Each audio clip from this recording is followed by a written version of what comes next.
rights of expression. Baadhi ya viongozi wa Kajiado wamekashifu kisa cha Jumapili ambapo vitoa machozi vilirushwa ndani ya kanisa la Wairima ACK eneo la Othaya kaunti ya Nyeri, ambapo aliyekuwa naibu rais Rigathi Gachagua alikuwepo.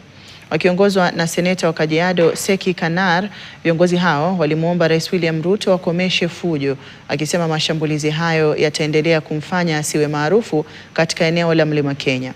Walikuwa wakizungumza nje ya kanisa la AIPCA katika eneo la Kitengela baada ya ibada ya Jumapili. Ambaye ni ya unyama. Watu wanapigwa risasi, live bullets. Watu wanawekwa tear gas ndani ya kanisa na nje. Kama maaskari wa Kenya ambao wanalipwa na ushuru ya Wakenya wanashindwa na kazi,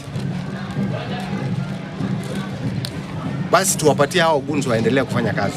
Kwa nini Rigathi Gachagua ndiye anapigwa katika nchi yetu ya Kenya peke yake na timu yake, mimi nikiwa mmoja wao? Kwa nini wanapigwa risasi? Kwa nini tunapigwa tear gas katika sehemu zote ambazo tunatembea?